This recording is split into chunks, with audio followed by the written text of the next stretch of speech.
Hello everyone, let's discuss about the immunology. Immunology हमारे हर exam में जरूरी है, चाहे वो हमारे कॉलेज का एग्जाम दे रही हूँ या फिर हम कोई सा भी कॉम्पिटेटिव एग्जाम दे रही हूँ, जैसे CSIR दे रही हूँ या गेट का एग्जाम दे रही हूँ। जो मेरे नोट्स इम्यूनोलॉजी के वो कहाँ से हैं? तो मेरे जो नोट्स इम्यूनोलॉजी के वो है क्यूबे से। क्यूबे एक स्टैंडर्ड बुक इम्यूनोलॉजी की, तो उसमें से ही मैंने नोट्स बनाए हैं, उसमें से ही कुछ डायग्राम्स या कुछ टेबल्स मैंने यहाँ पे लेके आई हूँ। मैं यहाँ पे एक सीरीज़ लेके आऊँगी, इम्यूनोलॉजी के ऊपर एक सीरीज़ है, इसमें कंटिन्यू छोटे छोटे लेक्चर मैं अपलोड करती रहूँगी, जिससे कि आप लोगों को भी दिक्कत नहीं हो एक साथ इतनी बड़ी वीडियो देखने में। तो बिना टाइम वेस्ट करे अपन सबसे पहले बात करते हैं इम्यूनिटी होती क्या है। तो इम्यूनिटी हमारी क्या होती है कि अपन को जैसे कोई भी डिजीज़ वगैरह हो जाती है तो उससे अपना जो प्रोटेक्ट करते हैं हमारी बॉडी, उसके खिलाफ जो रिस्पॉन्स शो करती है उसको अपन इम्यूनिटी कहते हैं। तो इम्यूनिटी दो तरह से हो सकती है, एक तो इन्नेट होती है, एक एक्वायर होती है। इन्नेट वो होती है जो हमारी स्पेसिफिक नहीं होती, जो हमें बाई बर्थ हमारे साथ रहती है, हमें उसको सीखना नहीं पड़ता। इन्नेट इम्यूनिटी हमारा रैपिड रिस्पॉन्स शो करती है, बहुत कम ये डाइवर्स होती है, और ये इन्नेट इम्यूनिटी हमारे इनवर्टिब्रेट्स सब में पाई जाती है।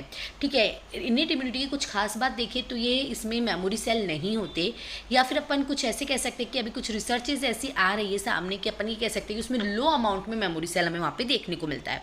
इन्नेट इम्यूनिटी में अपन कौन कौन से सेल की बात करते हैं? बेसोफिल, न्यूट्रोफिल, इयोसिनोफिल और नेचुरल किलर सेल्स की बात करते हैं।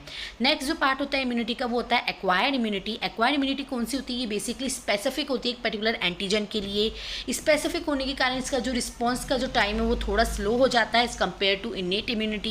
ये बहुत ज़्यादा डाइवर्स होती है, ये मेमोरी सेल बना देती है। ठीक है, मेमोरी सेल किस में रहेंगे? बी सेल और टी सेल के फॉर्म में इसमें मेमोरी सेल बनते हैं। इसके अंदर कौन कौन से सेल आते हैं? एक्वायर्ड इम्यूनिटी में हमारे आते हैं टी सेल, बी सेल और एपीसी। एपीसी क्या होता है? Antigen presenting sales. और ये जो एक्वायर्ड इम्यूनिटी जो है वो हमारे जॉ वर्टिब्रेट्स के अंदर ही देखने को मिलती है, और कहीं भी मतलब और उससे छोटे ऑर्गेनिज्म में हमें ये देखने को नहीं मिलती है।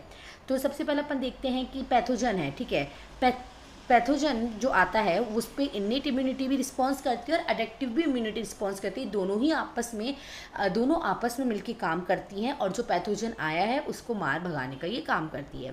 कैसे करती है इसको अपन देखते हैं। तो वायरस आया, वायरस हमारे एक सेल के अंदर गया, तो वायरस इन्फेक्टेड होस्ट सेल है, उसके ऊपर इन्नेट इम्यून रिस्पॉन्स भी काम कर रहा है और एक्वायर्ड भी कर रहा है या अडेक्टिव इम्यूनिटी वाला भी कर रहा है। तो एक्वायर्ड अडेक्टिव इम्यूनिटी वाला जो कर रहा है उसमें दो रिस्पॉन्सेज होते हैं, फिर एंटीबॉडी रिस्पॉन्स शो करना और T cell mediated response show करना।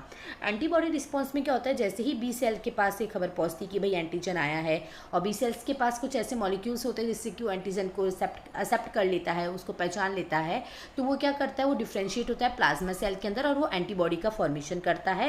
एंटीबॉडी का फॉर्मेशन करके उस एंटीजन को या उस वायरस को इन्फेक्टेड होस्ट सेल में से हटा देता है। तो हमारे पास एट द एंड क्या बचता है? अनइन्फेक्टेड होस्ट सेल बचता है एंटीबॉडी रिस्पॉन्स के थ्रू में। वहीं अगर अपन टी सेल मीडिएटेड रिस्पॉन्स की बात करें तो यहाँ पे टी सेल क्या करता है? टी सेल जो होता है सबसे मतलब बेसिकली कौन सा सेल? TC cell. अपन साइटोटॉक्सिक टी सेल की बात कर रहे हैं। वो क्या कर रहा है? Infected virus infected host cell पे अटैक करता है और उसको मार देता है, और मारने के बाद क्या हो जाता है? Dead virus infected host cell हमें यहाँ पे देखने को मिलता है, और उसका अपोप्टोसिस हो जाता है और वो सेल वहाँ से किल हो जाता है, अपनी बॉडी से हट जाता है। ठीक है, इम्यूनिटी अगेन दो तरह से अपन इसको क्लासीफाई कर सकते हैं, और नेचुरल और आर्टिफिशियल। नेचुरल में अपन बात करते हैं एक्टिव इम्यूनिटी कौन सी होती है नेचुरल में, तो एक्टिव और पैसिव होती है।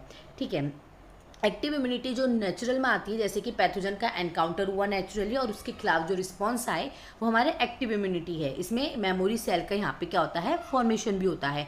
वहीं अगर आर्टिफिशियल की बात करें एक्टिव में, तो अपन जो वैक्सीन्स लेते हैं वो एक आर्टिफिशियल है, उसमें नेचुरली हमारे पास पैथोजन आया, हमें वो डिजीज़ नहीं हुई, पर हमने वैक्सीन ली। वैक्सीन बेसिकली एक तरह का क्या है? वैक्सीन में अपन क्या करते हैं? वैक्सीन में के अंदर अपन वायरस का जो इन्फेक्टेड पार्ट होता है वो हमारी बॉडी के अंदर इंजेक्ट करते हैं, चाहे उसको थोड़ा हीट किल करके उसकी जो इंटेंसिटी उसको कम करके कर रहे हैं, या कोई ऐसा पार्ट की एंट्री करते हैं जिससे कि वो कम अमाउंट में करते हैं, जिससे कि हमारी बॉडी उसमें एंटीबॉडी बना सके। वहीं नेचुरल में पैसिव की अगर अपन बात करते हैं तो मदर से जो फीटस में जाता है प्लेसेंटा के थ्रू, वो पैसिव नेचुरल इम्यूनिटी होती है। वहीं अगर अपने को अगर सपोज कोई किसी को सांप खा जाता है तो उसको अपन हैंड टू हैंड एंटीबॉडीज देते हैं। ठीक है, तो वो जो एंटीबॉडी हैंड टू हैंड दी जाती है वो हमारी आर्टिफिशियल पैसिव इम्यूनिटी के अंदर आती है। ठीक है, नेक्स्ट बात करते हैं acquired immunity. Acquired immunity again दो में डिवाइड होती है, टी सेल और बी सेल में। जैसे कि मैंने आपको पूरा डायग्राम में बताया था, बी सेल जो होती है उसमें दो चीज़ें होती है, मेमोरी बेस्ड सेल बनना और प्लाज्मा। प्लाज्मा सेल क्या करते हैं? बी सेल के वो सिंथेसाइज करते हैं सॉल्यूबल एंटीबॉडी को। ठीक है, और जो मेमोरी सेल होते हैं वो मेम्ब्रेन बाउंड इम्यूनोग्लोबुलिन को सिक्रीट करते हैं, जो कि बी सेल रिसेप्टर की तरह एक्ट करती है। वहीं बी सेल और टी सेल को मिला के बेसिकली क्या होता है, ये लिम्फोसाइट्स होते हैं। टी सेल की अगर अपन बात करें तो टी सेल के पास भी हमारा क्या होता है, टी सेल रिसेप्टर प्रेजेंट होता है जिसके थ्रू वो एंटीजन को लेता है। ठीक है, टी सेल के 3 तरह के टाइप होते हैं और भी बहुत सारे होते हैं, पर आपको जो मेन जानने के लिए जरूरी है 3 तरह के टाइप है। टी एस सेल जिसको अपन टी हेल्पर सेल कहते हैं, टी सी सेल जिसको साइटोटॉक्सिक टी सेल के नाम से जाना जाता है, और T R G S cell मतलब रेगुलेटरी टी सेल के नाम से जानते हैं। टी एस सेल क्या करता है, ये बेसिकली सपोर्टिंग का काम करता है। ये टी हेल्पर सेल क्या करता है, हमारे बी सेल को एक्टिवेट करने का काम करता है। ठीक है, टी एस सेल हमारे बी सेल को एक्टिवेट करेगा और भी इसका सपोर्टिंग तरह का काम रहता है। टी सी सेल क्या करता है, साइटोटॉक्सिक टी सेल का आपको इसी नाम समझ में आ रहा है, साइटोटॉक्सिक क्या करेगा, हमारे सेल को किल करने का काम करेगा। जो भी हमारा इन्फेक्टेड सेल है उसको ढूंढ के ये किल करने का काम करता है टी सी सेल। और टी रेगुलेटरी सेल जो होता है वो इन सबको रेगुलेट करने का काम करता है।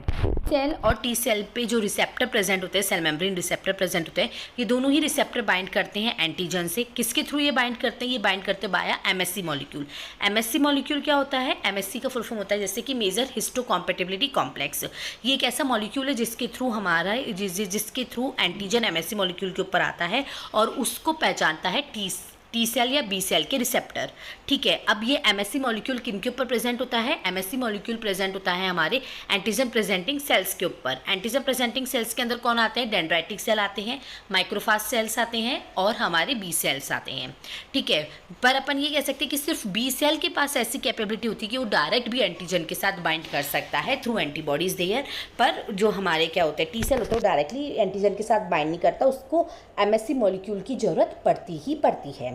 एमएससी मॉलिक्यूल क्या है, अगर अपन इसको देखें तो सबसे पहले अपन एमएससी मॉलिक्यूल होता है उसकी फुल फॉर्म देखते हैं तो मेजर हिस्टोकॉम्पेटिबिलिटी कॉम्प्लेक्स है। ये एक जीन क्लस्टर है, ह्यूमंस के अंदर ये फाउंड होता है क्रोमोसोम नंबर 6 पे और इसको कहा जाता है HLA that is human leukocyte antigen. Mouse के अंदर ये क्रोमोसोम नंबर 17 पे फाउंड होता है और इसको H2 कॉम्प्लेक्स के नाम से जाना जाता है। एमएससी मॉलिक्यूल पे मल्टीपल एलीज फॉर्म्स होते हैं जिसको जेनेटिक पॉलीमॉर्फिज्म कहते हैं। एमएससी जो होता है वो कोडोमिनेंस और मल्टीपल एलिज्म शो कर सकता है। ठीक है, एमएससी कुछ केसेस में ये लिंकेज शो करता है उसके जीन्स के अंदर और जो सेट होता है लिंकेज जीन का उसको अपन हेलोटाइप कहते हैं। ये जो हेलोटाइप होता है वो दोनों ही केसेस में आता है, मतलब दोनों केसेस में मतलब पेरेंट्स फादर से भी आएगा और मदर से भी आएगा, पैटर्नल भी होगा और मैटर्नल भी होगा। इसी के कारण इसको अपन कोडोमिनेंस के नाम से भी जानते हैं कि एमएससी क्या शो करता है, कोडोमिनेंस शो करता है, क्योंकि ये जो हिस्सा जो फादर से ले रहा है जो मदर से ले रहा है वो दोनों को ही एक साथ जोड़ के दिखाता है। ठीक है, और एमएससी की अगर अपन क्लासेस की बात करते हैं 3 क्लासेस में होता है, class 1, class 2 and class 3। Class 1 और 2 जो होते हैं वो उसमें एपीसीज आते हैं और क्लासिकल एमएससी जीन्स होते हैं। एपीसी क्या होता है, एंटीजन प्रेजेंटिंग सेल, मैंने आपको बताया था। क्लासिकल एमएससी जीन्स में अपन बात करते हैं एमएससी प्रोटीन्स की। तो क्लास 1 के अंदर कौन कौन से जीन होंगे, HLA A B C, और क्लास 2 के अंदर होंगे HLA DP DQ और DR। ठीक है, जैसे ही इसमें जीन डुप्लीकेशन की बात करती है तो जो एमएससी है वो क्या शो करता है, पॉलीजेनिक इन नेचर शो करता है। उसके अलावा अपने एक यहाँ पे डायग्राम को मैंने मिस कर दिया तो उसको देख लेते हैं कि जो एक्टिवेटेड डेंड्राइटिक सेल है उसके अंदर क्या होगा, यहाँ पे एमएससी मॉलिक्यूल है। ठीक है, उसके ऊपर यहाँ पे फॉरेन पार्टिकल एंटीजन लगा हुआ है, उसको रिकॉग्नाइज कर रहा है, उसको कलेक्ट कौन कर रहा है, TCR कलेक्ट कर रहा है। और इसको रिकॉग्नाइज करने के लिए यहाँ पे हमारे पास इसके पास को स्टिमुलेटरी प्रोटीन्स प्रेजेंट होते हैं जो एमएससी उसको रिकॉग्नाइज कर रहे हैं और जो उसके साथ बाइंडर है उसको देख रहे हैं।